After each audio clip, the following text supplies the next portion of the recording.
When I was younger, I felt like I was blamed for a lot of things. Anytime there was an issue within the home or anytime somebody would say something, I would just think, well, maybe they're right. Maybe I'm not that smart. Maybe I'm not that good. Candia grew up believing the world was against her, even God. I felt like he was always mad at me, like he was always disappointed with me. I was always having to constantly go and repent. Please forgive me, please forgive me. And when she was molested by a family member at 12 years old, Candia blamed herself.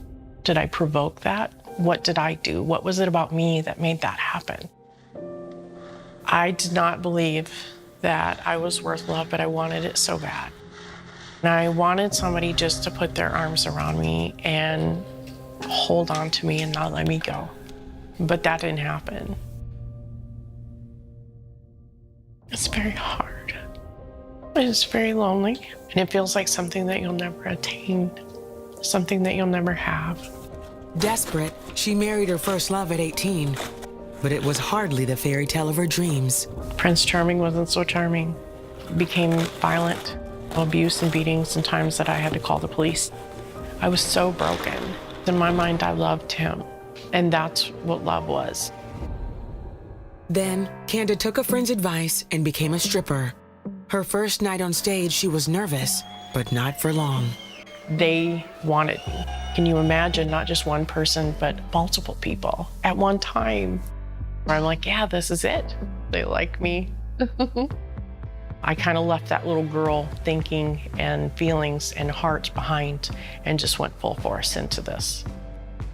Candia went from stripping to full nude bars and eventually porn. By the time she was 30, she was addicted to cocaine and traveling the world as a porn star and high-end escort. I was living in Vegas, in Sin City, penthouse suites, limousines, $5,000 bottles of champagne. I had clients that if I told you their names, you would know who they were. They're athletes, they're actors, they're CEOs. I loved it. Candia starred in over 80 porn films. At her peak, she married for a third time. He loved her, but he loved porn more. He was addicted to porn and the life that I was living. I was like his dream girl. After 16 years in the industry, Candia realized she still didn't have what she wanted.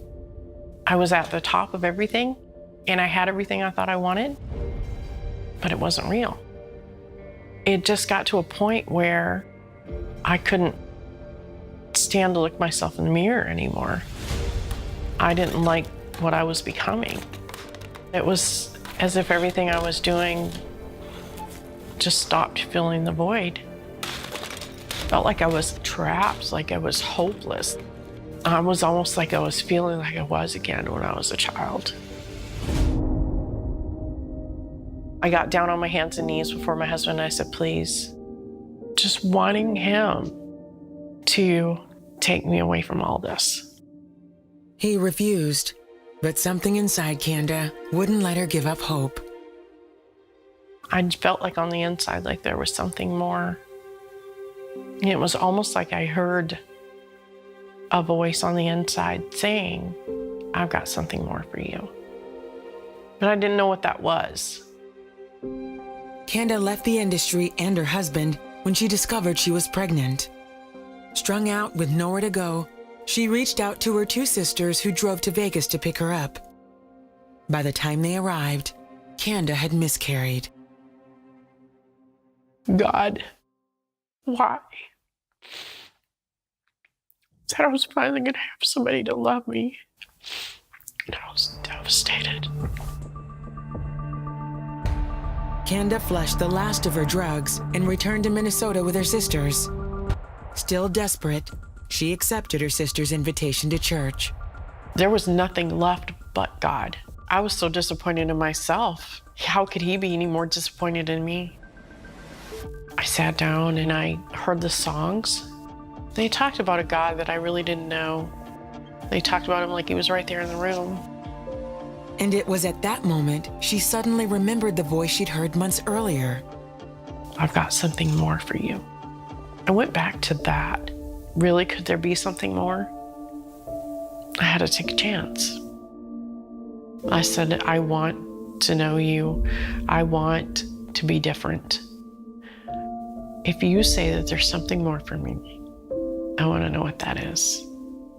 Show me. That day, she finally realized that Jesus was the love she had always wanted.